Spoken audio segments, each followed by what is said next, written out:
Okay, students, now I will talk about question number 9. We have two balls. One of them is, the first one is 5 kilograms, stationary, and the second one moving to the left with velocity 8.8 meters per second, which is its mass 1.2 kilograms. Okay. After the collision, we expect that the second ball will reflect in its direction and its velocity will be positive after the collision, and the stationary ball will move to the left and its velocity in this case will be negative. The velocity is negative here. I put the arrow, the direction, so I don't need to put the minus sign. Okay, look now, we need to use the conservation of momentum. This is an elastic, it is elastic collision. The potential, the momentum is conserved, the kinetic energy is conserved. The initial momentum is the initial momentum for the first body and the second body. The final momentum is the final momentum for the first body and the second body. The first body velocity is 0.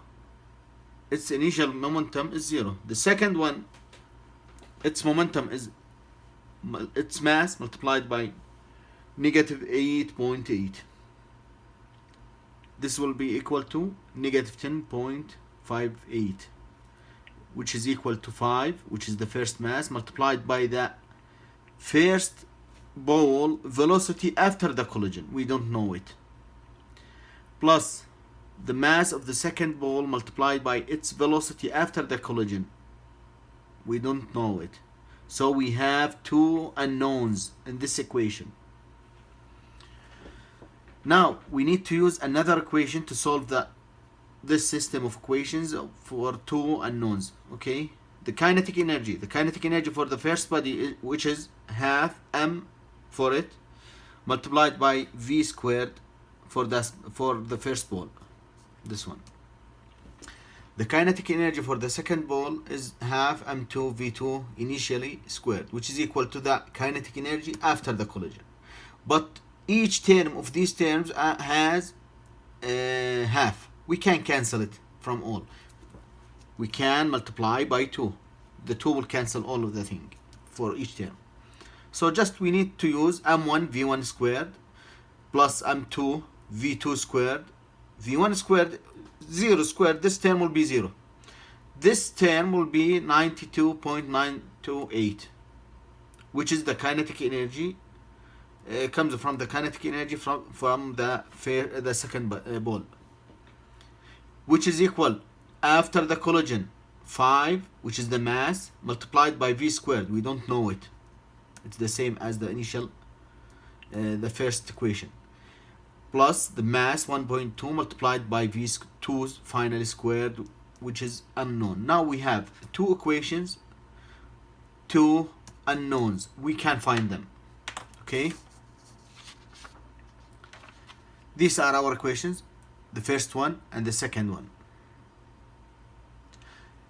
I need to write them in samples again.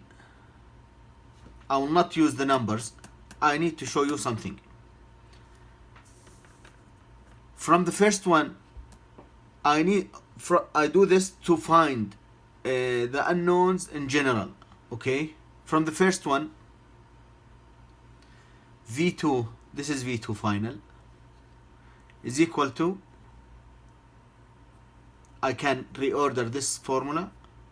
I will find that v2 is equal to m2 over m2, v2 initial minus, and I can find, and you can do that, and you can go through these processes to find these two main formulas, which exist in the book, page 278. Okay, the book give us these formulas, but you need to be careful which is the first body, which is the second body. Okay, I will not go with you to derive these things. You can do it. If you need help, I can send this file to you as a PDF file. By the way, I have all of these sheets, and if you need them, I can send them to you. Okay? So I have two main formulas. V1 finally, V2 finally. I need to compute them. V1 finally is equal to 2m2 over the summation of the both two masses multiplied by V2 initially. All of these things are known. Also here, all of them are known. Now V1 finally, look at the process. V1 finally, it is negative 3.4. Negative means to the negative x direction. It is the same direction of the first body before the collision. The second ball velocity is 5.4, which is positive. That means it is in the positive x-axis. Another thing, because the second ball is less in mass than the first one, this one is 5, this one is 1.2. You can do this experiment, and I uploaded a video to show you that in additional resources in that section. When you have small balls with a bigger ball and hit them with the ground, the bigger ball will reflect with a small velocity, but the small balls with larger velocities. So the high velocity for the small ball and the lower velocity for the huge or the bigger ball. And this is the final velocity for the second ball. This is the final velocity for the initial ball. It is the same as the result in the solved sheet, but here you have V2 and here you have V1. We just need to change them. This one is V1 and this is V2. V2 in positive direction, V1 in negative direction. Just names. Just we need to change the names. It's the same solution. Okay? And you can do this example alone. If you need any help, we can do that. Thank you.